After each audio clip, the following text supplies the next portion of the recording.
The Wind in the Willows by Kenneth Grahame. Chapter 3. The Wild Wood. The mole had long waited to make the acquaintance of the badger. He seemed, by all accounts, to be such an important personage, and, though rarely visible, to make his unseen influence felt by everybody about the place. But whenever the mole mentioned his wish to the water rat, that he always found himself put off. "It's all right," the rat would say. "Badger'll turn up some day or other. He's always turning up, and then I'll introduce you. The best of fellows. But you must not only take him as you find him, and when you find him." "Couldn't you ask him here, dinner or something?" said the mole. "He wouldn't come," replied the rat simply. "Badger hates society, and invitations and dinner, and all that sort of thing." "Well, then supposing we go call on him," suggested the mole. "Oh, I'm sure he wouldn't like that at all," said the rat, quite alarmed. "He's so very shy. He'd be sure to be offended. I've never even ventured to call on him at his own home myself, though I know him so well. Besides, we can't. It's quite out of the question, because he lives in the very middle of the wild wood." "Well, suppose he does," said the mole. "You told me the wild wood was all right, you know." "Oh, I know. It is," replied the rat evasively. "But I think we won't go there just now. Not just yet. It's a long way, and he wouldn't be at home this time of year anyhow. And he'll be coming along some day, if you'll wait quietly." The mole had to be content with this, but the badger never came along, and every day brought its amusements, and it was not until summer was long over and the cold and frost and merry ways kept them much indoors, and the swollen river raced past outside their windows with a speed that mocked at boating of any sort of kind, that he found his thoughts dwelling again with much persistence on the solitary gray badger who lived his own life by himself in his hole in the middle of the wild wood. In the winter time, the rat slept a great deal, retiring early and rising late. During his short day, he sometimes scribbled poetry or did other small domestic jobs about the house. And of course, there were always animals dropping in for a chat, and consequently there was a good deal of storytelling and comparing notes on the past summer and all its doings. Such a rich chapter it had been when one came to look back on it all, with illustrations so numerous and so very highly colored. The pageant of the river bank had marched steadily along, unfolding itself in scene pictures that succeeded each other in stately procession. Purple Lucistrife arrived early, shaking luxuriant tangled locks along the edge of the mirror, whence its own face laughed back at it. Willow Herb, tender and wistful, like a pink sunset cloud, was not slow to follow. Comfrey, the purple, hand in hand with the white, crept forth to take its place in the line, and at last one morning the diffident and delaying Dog Rose stepped delicately on the stage, and one knew, as if string music had announced it in stately chords that strayed into a gavotte, that June at last was here. One member of the company was still awaited, the shepherd boy for the nymphs to woo, the knight for whom the ladies waited at the window, the prince that was to kiss the sleeping summer back to life and love. But when meadow sweet, debonair, and odorous in amber jerkin moved graciously to his place in the group, then the play was ready to begin. And what a play it had been! Drowsy animals, snug in their holes, while wind and rain were battering at their doors, recalled still keen mornings an hour before sunrise, when the white mist, as yet undispersed, clung closely along the surface of the water. Then the shock of the early plunge, the scamper along the bank, and the radiant transformation of earth, air, and water, when suddenly the sun was with them again, and gray was cold, and color was born, and sprang out of the earth once more. They recalled the languorous siesta of hot midday, deep in green undergrowth, the sun striking through the tiny golden shafts and spots, the boating and bathing of the afternoon, the rambles along the dusty lanes and through yellow cornfields, and the long, cool evening at last, when so many threads were gathered.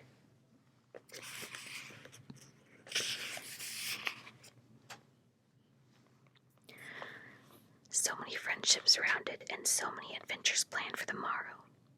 There was plenty to talk about on those short winter days when the animals found themselves round the fire. Still, the mole had a good deal of spare time on his hands, and so one afternoon, when the rat, in his armchair before the blaze, was alternately dozing and trying over rhymes that wouldn't fit, he formed the resolution to go out by himself and explore the wild wood, and perhaps strike up an acquaintance with Mr. Badger. It was a cold, still afternoon, with a hard, steely sky overhead, when he slipped out of the warm parlor into the open air. The country lay bare and entirely leafless around him, and he thought that he had never seen so far and so intimately into the insides of things as on that winter day when nature was deep in her annual slumber and seemed to have kicked the clouds off. Copses, dells, quarries, and all hidden places which had been mysteriously mines for exploration in leafy summer now exposed themselves and their secrets pathetically, and seemed to ask him to overlook their shabby poverty for a while till they could riot in rich masquerade as before, and trick and entice him with the old deceptions. It was pitiful in a way, and yet cheering, even exhilarating. He was glad that he liked the country, undecorated, hard, and stripped of its finery. He had got down to the bare bones of it, and they were fine and strong and simple. He did not want the warm clover and the play of seeding grasses, the screens of quiet set, the billowy drapery of beech and elm seemed best away, and with great cheerfulness of spirit he pushed on towards the wild wood, which lay before him low and threatening, like a black reef in some still southern sea. There was nothing to alarm him at first entry. Twigs crackled under his feet, logs tripped him, funguses on stumps resembled caricatures, and startled him for the moment by their likeness to something familiar and far away. But that was all fun and exciting. It led him on, and he penetrated to where the light was less, and trees crouched nearer and nearer, and holes made ugly mouths at him on either side. Everything was very still now. The dusk advanced on him steadily, rapidly, gathering in behind and before, and the light seemed to be draining away like flood water. Then the faces began. It was over his shoulder and indistinctly that he first thought he saw a face, a little evil wedge-shaped face, looking out at him from a hole. Then he turned and confronted it. The thing had vanished.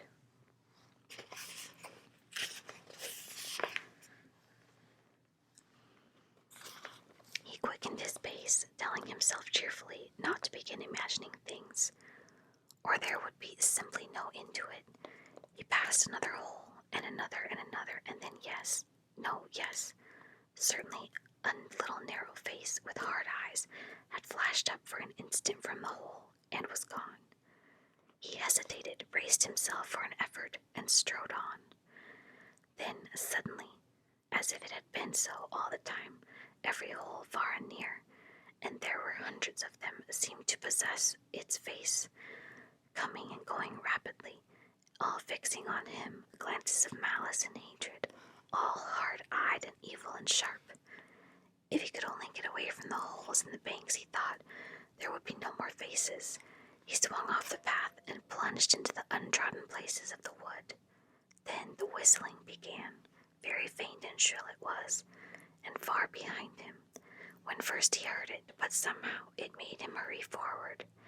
Then, still very faint and shrill, it sounded far ahead of him, and made him hesitate and want to go back. As he halted in indecision, it broke out on either side, and seemed to be caught up and passed on throughout the whole length of the wood, to its farthest limit. They were up and alert and ready, evidently whoever they were, and he was alone and unarmed and far from any help, and the night was closing in. Then the pattering began. He thought it was only falling leaves at first, so slight and delicate was the sound of it. Then as it grew, it took a regular rhythm, and he knew it for nothing else but the pat, pat, pat of little feet, still a very long way off. Was it in front or behind? It seemed to be first one, then the other, then both. It grew, and it multiplied, till from every quarter as he listened anxiously, leaning his way and that, it seemed to be closing in on him, and he stood still to hearken. A rabbit came running hard towards him. Through the trees he waited, expecting it to slacken pace or to swerve from him into a different course. Instead, the animal almost brushed him as it dashed past his face and set hard his eyes staring. "Get out of this, you fool, get out," the mole heard him mutter as he swung round a stump and disappeared down a friendly burrow. The pattering increased until it sounded like sudden hail on the very dry leaf carpet spread around him. The whole wood seemed running now, running hard, hunting, chasing, closing in round something or somebody. In panic he began to run too, aimlessly he knew not whither. He ran up against things, he fell over things and into things, he darted under things and dodged around things. At last he took refuge in the deep dark hollow of an old beech tree, which offered shelter, concealment, perhaps even safety, but who could tell? Anyhow, he was too tired to run any further, and could only snuggle down into the dry leaves which had drifted into the hollow, and hope he was safe for the time. And as he lay there, panting and trembling, and listened to the whistlings and the patterings outside, he knew it at last in its fullness, that dread thing which other little dwellers in field and hedgerow had encountered here, and known as their darkest moment, that thing which the rat had vainly tried to shield him from, the terror of the wild wood. Meantime the rat, warm and comfortable, dozed by his fireside. His paper of half-finished verses slipped from his knee, his head fell back, his mouth opened, and he wandered by the verdant banks of dream rivers. Then a coal slipped, the fire crackled, and sent up a spurt of flame, and he woke with a start. Remembering what he had been engaged upon, he reached down to the floor for his verses, pored over them for a minute, and then looked round for the mole to ask him if he knew a good rhyme for something or other. But the mole was not there. He listened for a time. The house seemed very quiet. Then he said "Moley" several times, and receiving no answer, got up and went out into the hall.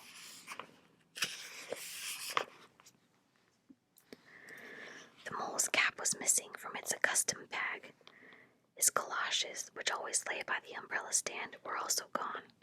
The rat left the house and carefully examined the muddy surface of the ground outside, hoping to find the mole's tracks. There they were, sure enough. The galoshes were new, just bought for the winter, and the pimples on their soles were fresh and sharp. He could see the imprints of them in the mud, running along straight and purposeful, leading direct to the wildwood. The rat looked very grave and stood in deep thought for a minute or two. Then he re-entered the house, strapped a belt around his waist, shoved a brace of pistols into it, and took up a stout cudgel that stood in a corner of the hall, and set off for the wildwood at a smart pace. It was already getting towards dusk when he reached the first fringe of trees, and plunged without hesitation into the wood, looking anxiously on either side for a sign of his friend. Here and there, wicked little faces popped out of holes, but vanished immediately at sight. Valorous animal, his pistols, and the great ugly cudgel in his grasp. And the whistling and pattering which he had heard quite plainly on his first entry died away and ceased, and all was very still.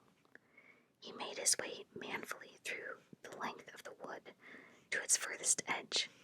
Then, forsaking all paths, he set himself to traverse it, laboriously working over the whole ground, and all the time calling out cheerfully, "Moley, Moley, Moley, where are you? It's me, it's old Rat." He had patiently hunted through the wood for an hour or more, when at last, to his joy, he heard a little answering cry.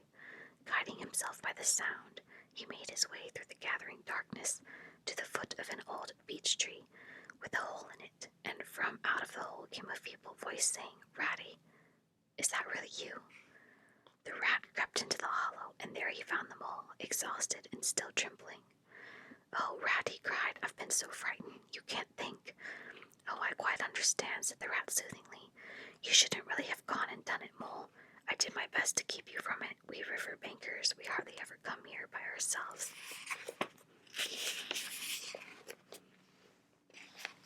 "If we have to come in, we come in couples, at least. Then we're generally all right. Besides, there are 100 things that one has to know, which we understand all about and you don't, as yet. I mean passwords and signs and sayings, which have power and effect, and plans you carry in your pocket, and verses you repeat, and dodges and tricks you'll practice. All simple enough when you know them, but they've got to be known if you're small, or you'll find trouble. Of course, if you were Badger or Otter, it would be quite another matter. Surely the brave Mr. Toad wouldn't mind coming here by himself, would he?" inquired the Mole. "Old Toad," said the Rat, laughing heartily. "He wouldn't show his face here alone, not for a whole hatful of golden guineas, Toad wouldn't."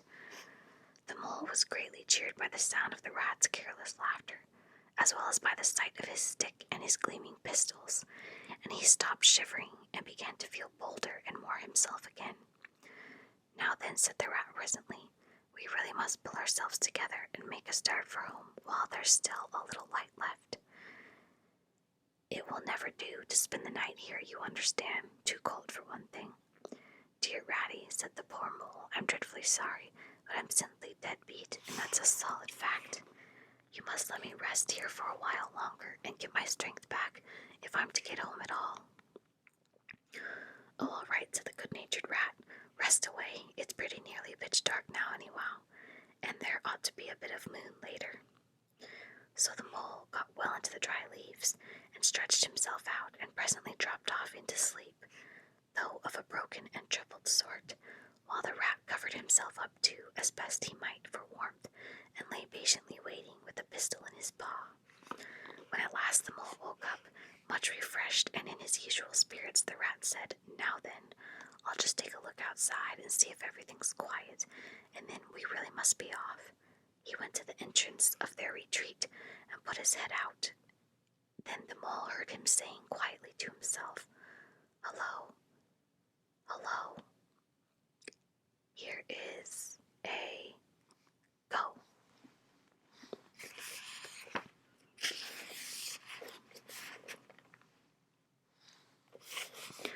"What's up, Ratty?" asked the Mole. "Snow is up," replied the Rat briefly, "or rather down. It's snowing hard." The Mole came and crouched beside him, and looking out saw the wood had been so dreadful to him in quite a changed aspect. Holes, hollows, pools, pitfalls, and other black menaces to the wayfarer were vanishing fast, and a gleaming carpet of fairy was springing up everywhere that looked too delicate to be trodden upon by rough feet. A fine powder filled the air and caressed the cheek with a tingle in its touch, and the black boles of the trees showed up in a light that seemed to come from below. "Well, well, it can't be helped," said the Rat. After pondering, "we must make a start and take our chance, I suppose. The worst of it is, I don't exactly know where we are, and now this snow makes everything look so very different." It did indeed. The Mole would not have known that it was the same wood. However, they set out bravely and took the line that seemed most promising, holding on to each other and pretending with invincible cheerfulness that they recognized an old friend in every fresh tree that grimly and silently greeted them, or saw openings, gaps, or paths with a familiar turn in them, in the monotony of white space and black tree trunks that refused to vary. An hour or two later they had lost all count of time. They pulled up dispirited, weary, and hopelessly at sea, and sat down on a fallen tree trunk to recover their breath and consider what was to be done. They were aching with fatigue and bruised with tumble. They had fallen into several holes and got wet through. The snow was getting so deep that they could hardly drag their little legs through it, and the trees were thicker and more like each other than ever. There seemed to be no end to this wood, and no beginning, and no difference in it, and worse Worst of all, no way out. We can't sit here very long, said the rat. We shall have to make another push for it and do something or other. The cold is too awful for anything, and the snow will soon be too deep for us to wade through. He peered about him and considered. Look here, he went on. This is what occurs to me. There's a sort of dell down there in front of us, where the ground seems all hilly and humpy and hummocky.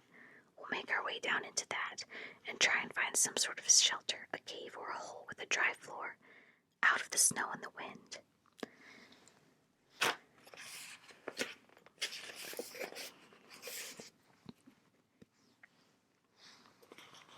And there we'll have a good rest before we try again, for we're both of us pretty dead beat. Besides, the snow may leave off, or something may turn up. So once more they got on their feet and struggled down into the dell, where they hunted about for a cave or some corner that was dry and a protection from the keen wind and the whirling snow. They were investigating one of the hummocky bits the rat had spoken of when suddenly the mole tripped up and fell forward on his face with a squeal. Oh, my leg, he cried. Oh, my poor shin. And he sat up on the snow and nursed his leg in both his front paws. Poor old mole, said the rat kindly. You don't seem to be having much luck today, do you? Let's have a look at that leg. Yes, he went on, going down on his knees to look. You've cut your shin, sure enough. Wait till I get at my handkerchief and I'll tie it up for you. I must have tripped over a hidden branch or a stump, said the mole miserably. Oh my, oh my. It's a very clear cut, said the rat, examining it again attentively. That was never done by a branch or a stump. Looks as if we've made by a sharp edge of something in metal. Funny, he pondered a while, and examined the humps and slopes that surrounded them. Well, never mind what done it, said the mole, forgetting his grammar and his pain. It hurts just the same, whatever done it. But the rat, after carefully tying up the leg with his handkerchief, had left him and was busy scraping in the snow. He scratched and shoveled and explored all four legs, working busily, while the mole waited impatiently, remarking at intervals, Oh, come on, rat. Suddenly the rat cried, Hooray! And then, Hooray, hooray, hooray! And fell to executing a feeble jig in the snow. What have you found, Ratty? Asked the mole, still nursing his leg. Come and see, said the delighted rat as he jigged on. The mole hobbled up to the spot and had a good look. Well, he said at last, slowly, I see it right enough. Seen the same sort of thing before, lots of times. Familiar object. I call it a door scraper. Well, what of it? Why dance jigs around a door scraper?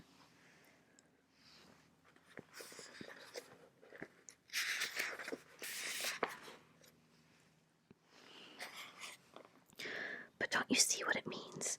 You dull-witted animal, cried the rat impatiently. Of course I see what it means, replied the mole. It simply means that some very careless and forgetful person has left his door scraper lying about in the middle of the wild wood, just where it's sure to trip everybody up. Very thoughtless of him, I call it. When I get home, I shall go and complain about it to somebody or other, see if I don't. Oh dear, cried the rat in despair at his obtuseness. Here, stop arguing and come and scrape. And he set to work again and made the snow fly in all directions around him. After some further toil, his efforts were rewarded, and a very shabby doormat lay exposed to view. There, what did I tell you? Exclaimed the rat in great triumph. Absolutely nothing whatever, replied the mole with perfect truthfulness. Well now, he went on, you seem to have found another piece of domestic litter. Done for and thrown away, I suppose. You're perfectly happy. Better go ahead and dance your jig around that if you've got to, and get it over, and then perhaps we can go on and not waste any more time over rubbish heaps. Can we eat a doormat, or sleep under the doormat, or sit on a doormat and sledge home over the snow on it?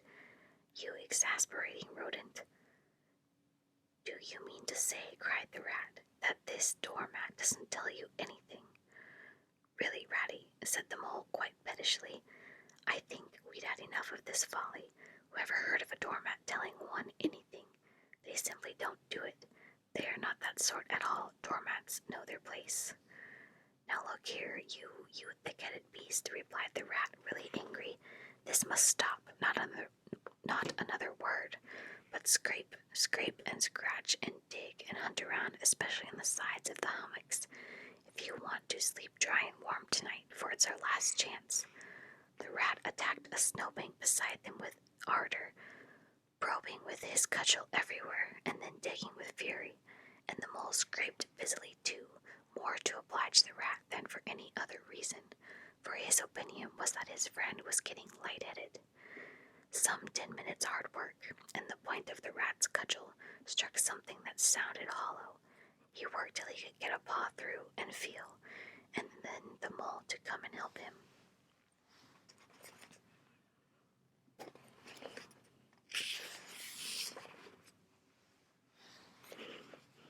Hard as it went, the two animals, till at last the result of their labors stood full in view of the astonished and hitherto incredulous mole.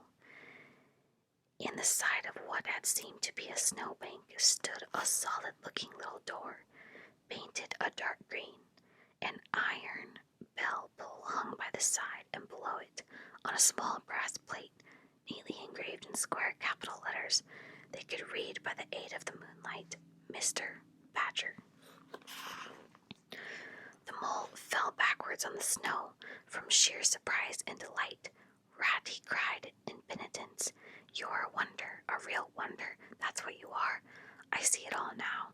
You argued it out step by step in that wise head of yours from the very moment that I fell and cut my shin, and you looked at the cut, and at once your majestic mind said to itself, door scraper, and then you turned to and found the very door scraper that done it. Did you stop there? No. Some people would have been quite satisfied, but not you. Your intellect went on working. Let me only just find a doormat, you said to yourself. And my theory is proved, and of course you found your doormat. You're so clever. I believe you could find anything you liked. Now, says you, that door exists, as plain as if I saw it. There's nothing else remains to be done but to find it. Well, I've read about that sort of thing in books, but I've never come across it before in real life. You ought to go where you'll be properly appreciated. You're simply wasted here among us fellows. If I only had your head, Ratty. But as you haven't, interrupted the rat rather unkindly, I suppose you're going to sit on the snow all night and talk. Get up at once and hang on to that bell pull you see there and ring hard, hard as you can, while I hammer. The rat attacked the door with his stick.